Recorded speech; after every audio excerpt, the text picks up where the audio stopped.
Iku started as this little tiny eatery in Glebe. I met Ken back in about 1984. He was a very passionate supporter of Whole Foods, and he had a vision for there to be something like Iku. In the early 80s, Holly ran a small whole food cafe in Balmain. It was only open on a Friday and Saturday night. In a visit there one evening, I mentioned to Holly and Villan that I owned a shop in Glebe Point Road, and would they be interested in opening a whole food cafe which could serve 7 days a week.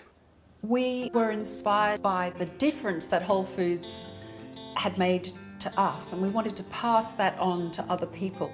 If we made simple ingredients really delicious, we could seduce people to better ways of eating. When we were looking for a name for the business, we liked the idea of a play on words. So Iku means to go in Japanese, but it's also the word for orgasm. And we kind of we liked that. We liked that we were going to make food that would drive people wild. Willem and I had to transform the space in Glebe.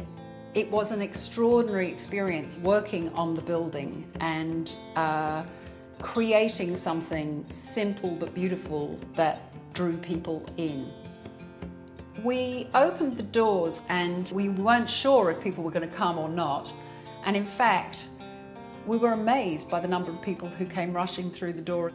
We drew people in from all over Sydney. In fact, we had people come from, all over the world.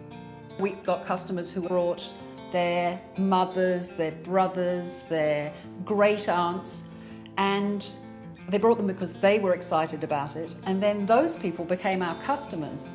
We were very surprised by how many little children we had who, quite young, became our devotees, and they dragged their parents in to eat our food. We really had the experience that what we were doing was working, and it inspired us enormously to keep going.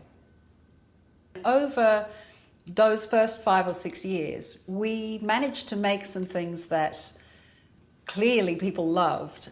A lot of the recipes that are here now are born out of those days when we were just making it up as we went along, seeing what really worked and then doing more of that. And really it was Ken's influence. We started to write down what we were doing. Initially he was our landlord, and then when Willem was sick and eventually died, Ken became my business partner. Holly and Villan put that foundation in those early years, and I purchased his share of the business just before his passing in 1991. It was pretty scary. I knew nothing about the food business. My reason for getting involved with this sort of food initially was my own health journey, and this is what I experienced with the people that walk through the door.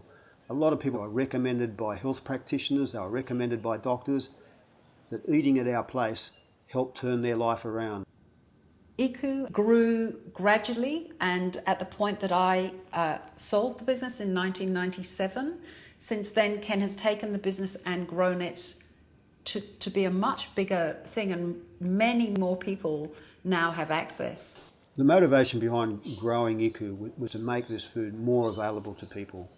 We had people coming from the mountains, we had people coming from the northern suburbs, we had people coming from the southern suburbs, and they all wanted to have an Iku in their own backyard.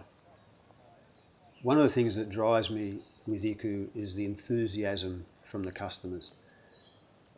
Sometimes I feel that you guys own the business. The amount of times I've been held up in shops by passionate customers. Why aren't we doing this? Why aren't we doing that? I love that sort of feedback. This is a reality check for us. Although it drives me crazy at times, it keeps us on track. And I feel honoured that all the people who put their energy into Iku have trusted me to carry this business forward to what it is today.